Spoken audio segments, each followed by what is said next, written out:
Hello students, कल हमने अपने बिजनेस की क्लास में मैनेजमेंट का मीनिंग क्लियर किया था, कैरेक्टरिस्टिक्स की थी, डेफिनेशन की थी।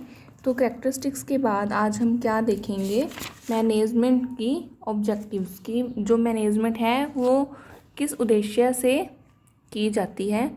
तो let's start our lecture. Management seeks to achieve certain objectives which are the result of any active. They must be derived from the basic purpose of the business. क्या है जो मैनेजमेंट है वो किसी बेसिक पर्पज़ के लिए की जाती है। जो ऑब्जेक्टिव हैं इनके ऑब्जेक्टिव पढ़ेंगे हम कि ये मैनेजमेंट किस लिए की जाती है।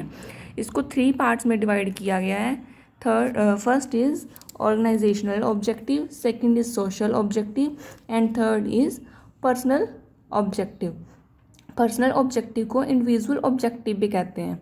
जो ऑर्गेनाइजेशनल ऑब्जेक्टिव है ये क्या है, management is responsible for setting and achieving objectives for the organisation. Means किसी ऑर्गेनाइजेशन के लिए मैनेजमेंट करना ही ऑर्गेनाइजेशनल ऑब्जेक्टिव है। It has to achieve a variety of objective in all areas considering the interest of stakeholder including shareholder, employees, customer and the government। क्या है इसमें कि किसी ऑर्गेनाइजेशन के उद्देश्यों को प्राप्त करने के लिए जो मैनेजमेंट की जाती है उसी को ऑर्गेनाइजेशनल ऑब्जेक्टिव कहते हैं। इसको 3 पार्ट्स में कन्वर्ट किया गया है। First is survival.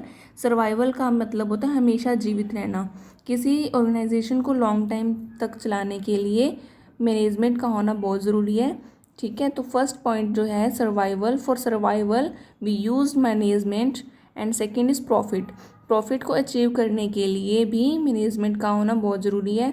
अगर हम मैनेजमेंट करके अपना बिजनेस चलाते हैं तो प्रॉफिट होगा। And third is growth. Growth में क्या है, हर बिजनेस इसलिए ही एस्टेब्लिश होता है ताकि वो ग्रोथ कर सके और प्रॉफिट अर्न कर सके। एक ग्रोथ हम चाहते हैं, अगर हमारे बिजनेस में ग्रोथ हो तो उसके लिए मैनेजमेंट का होना बहुत ज़रूरी है।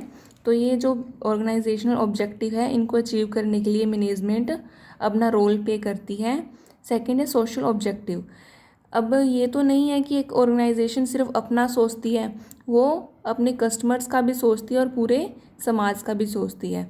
तो समाज के उद्देश्यों को ध्यान में रखते हुए क्या करती है एक मैनेजमेंट, उसको इको फ्रेंडली बनाती है। मीन्स ऐसा काम करती है जिससे इन्वायरमेंट फ्रेंडली हो। Like it involves the creation of benefit for society. एक सोसाइटी को, हमारे समाज को उससे बेनिफिट मिले।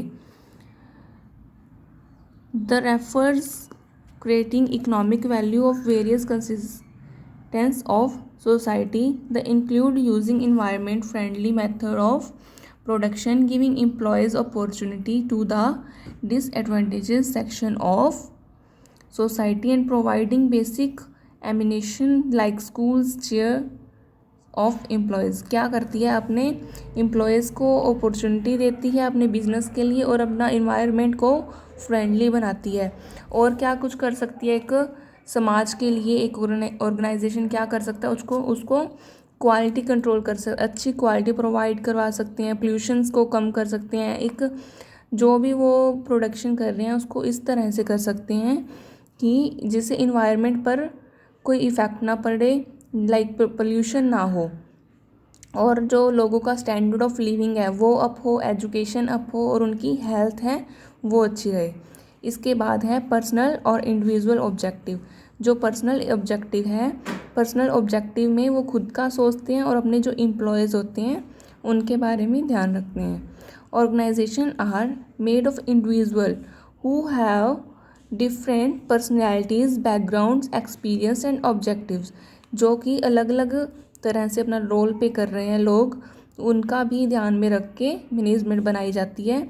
दे are become part of organisation to satisfy their diverse needs. जो अपने नीड्स को पूरा करने के लिए, उनके नीड्स को पूरा करने के लिए मैनेजमेंट का होना बहुत ज़रूरी है। इसके बाद हम इम्पोर्टेंस करेंगे मैनेजमेंट की कि मैनेजमेंट का होना क्यों इम्पॉर्टेंट हैं। क्या इम्पोर्टेंस है मैनेजमेंट की? फर्स्ट है management help in achieving group goal. हर एक बिजनेस किसी गोल को लेने के लिए, गोल को प्राप्त करने के लिए स्टार्ट हुआ होता है। तो मैनेजमेंट क्या हेल्प करती है? उस गोल को अचीव करने में हमारी हेल्प करती है। वो हमें ये बताती है कि हम किस तरह से इकोनॉमिकली या एफिशिएंटली अपने रिसोर्सेज का यूज़ कर सकें और जिससे हमारा जो बिज़नेस है वो ग्रो कर सके। अपने ग्रुप गोल जो भी हमारी ऑर्गेनाइजेशन का है उनको अचीव करने के लिए मैनेजमेंट एक बहुत इम्पॉर्टेंट रोल प्ले करती है। सेकंड है मैनेजमेंट इंक्रीज एफिशिएंसी को इंक्रीज़ करती है मैनेजमेंट, क्योंकि हमने पहले से प्लानिंग कर रखी होती है कि हमने कौन से प्रोडक्ट कहाँ यूज़ करने हैं, हमारी कौन सा रॉ मटेरियल कहाँ पर हमने लगाना है। तो ये एफिशिएंसी को लेने के लिए अपने प्रोडक्ट को और अपने रिसोर्सेस को अच्छा बनाने के लिए भी मैनेजमेंट का होना उसमें बहुत ज़रूरी है। थर्ड है management creates a dynamic organisation. Dynamic का मतलब होता है हमेशा चलने वाला प्रोसेस। मैनेजमेंट अपने ऑर्गेनाइजेशन को लॉन्ग टर्म चलने के लिए हेल्प करती है।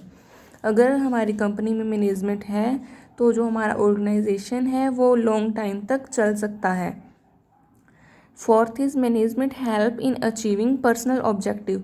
जिस पर्सनल ऑब्जेक्टिव के लिए ऑर्गेनाइजेशन स्टार्ट हुआ है, मैनेजमेंट उसको अचीव करने में भी हेल्प करती है।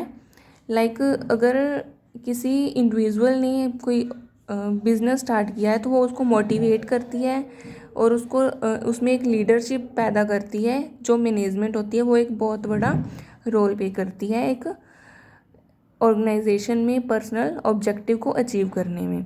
एंड फिफ्थ है जो management help in the development of societies. जो सोसाइटी है उसका स्टैंडर्ड अप करती है एक मैनेजमेंट। अपने जो सोसाइटी में लोग रह रहे हैं उसके बारे में सोचती है, उसके कल्चर के बारे में ध्यान रख के ही एक ऑर्गेनाइजेशन काम करता है और उसको इको फ्रेंडली बनाता है एटमॉस्फेयर को। इसी तरह से जो मैनेजमेंट है वो सारा सोच समझ के अपने ऑर्गेनाइजेशन में काम करती हैं। तो कल हम ये पढ़ेंगे कि मैनेजमेंट क्या है, एक साइंस है, आर्ट है या कोई प्रोफेशन है। तो कल के लेक्चर में हम ये पढ़ेंगे कि मैनेजमेंट अ साइंस और एन आर्ट। आज के लिए इतना ही। Thank you.